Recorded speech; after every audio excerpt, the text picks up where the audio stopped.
Kementerian Pertahanan Rusia merilis video detik-detik jet tempur Sukhoi Su-35 sebelum dan setelah misi di Ukraina.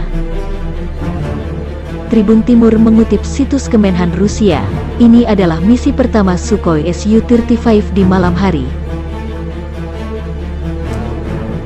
Jet tempur ini kembali mendarat mulus tanpa lecet setelah menyelesaikan misi khusus di Ukraina, melansir situs Military Today. Jenis Sukhoi Su-35 termasuk dalam 10 pesawat tempur terbaik dunia.